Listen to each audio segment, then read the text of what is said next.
नमस्कार प्रिय मित्रों, स्वागत है आप सबका हमारे YouTube चैनल ज्ञान सिंधु पर। आज चर्चा करने वाले हैं, प्रायः हम भगवान को भोग लगाते हैं जिसमें से हम देखते हैं कि भगवान ने भोग ग्रहण नहीं किया। अक्सर लोग भी ऐसा कहते हैं कि हमने भगवान को भोग लगाया परंतु भगवान ने हमारे भोग को ग्रहण नहीं किया। और बहुत से कुतर्की लोग भी आपसे ऐसा कहते होंगे। आप देखेंगे कि आपसे बहुत से कुतर्की लोग ऐसा बोलते होंगे कि यार भगवान को हम भोग क्यों लगाएं, जब भगवान ग्रहण ही नहीं करते, खाते ही नहीं, तो हम भगवान को भोग लगाएं ही क्यों। इसी पर आज चर्चा करने वाले हैं कि भगवान को भोग हम क्यों लगाते हैं। प्रायः किसी वस्तु का दो रूप होता है, स्थूल और सूक्ष्म। जो है हमारा शरीर है यह स्थूल है और जो इसके अंदर शरीर उपस्थित है वह सूक्ष्म शरीर है।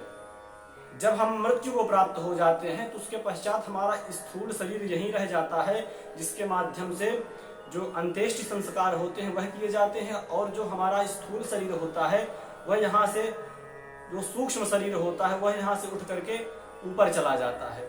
इसी प्रकार जब हम किसी वस्तु का भोग लगाते हैं भगवान को, तो उस वस्तु के भी प्रायः दो ही रूप होते हैं, स्थूल तथा सूक्ष्म। तो भगवान भोग को सूक्ष्म रूप में अर्थात उसकी सुगंध को ग्रहण कर लेते हैं और जो उसका स्थूल होता है उसको हम भगवान के प्रसाद के रूप में ग्रहण करते हैं, खाते हैं।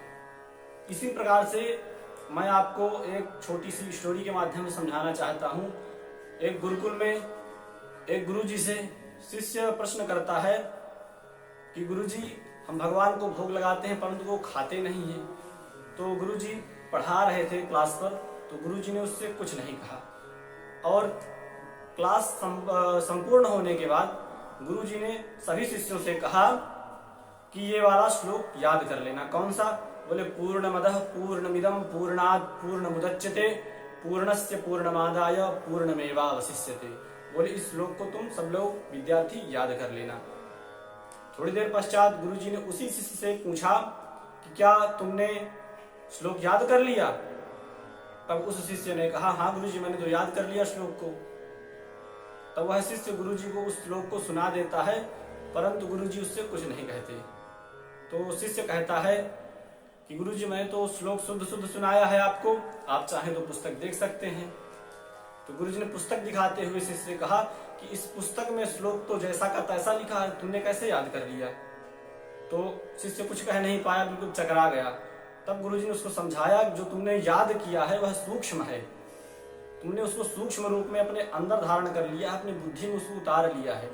और जो इसका स्थूल है अर्थात जो पुस्तक पर लिखा हुआ है वह स्थूल है और वह जैसा का तैसा लिखा है। इसी प्रकार से भगवान भोग को ग्रहण करते हैं परंतु उसको सूक्ष्म रूप में ग्रहण कर लेते हैं, अपितु स्थूल की बजाय। स्थूल जैसा का तैसा रहता है। इस प्रकार से अगर आपसे कोई भी व्यक्ति, कोई भी कुतर्की आपसे ऐसा प्रश्न करे कि भगवान भोग ग्रहण करते ही नहीं तो हम भगवान को भोग लगाए ही क्यों, तो इसी प्रकार से आप उसको उत्तर दीजिएगा। तो आज का यह छोटा सा विषय था। नमस्कार, पुनः मिलते हैं आपसे एक नए वीडियो में।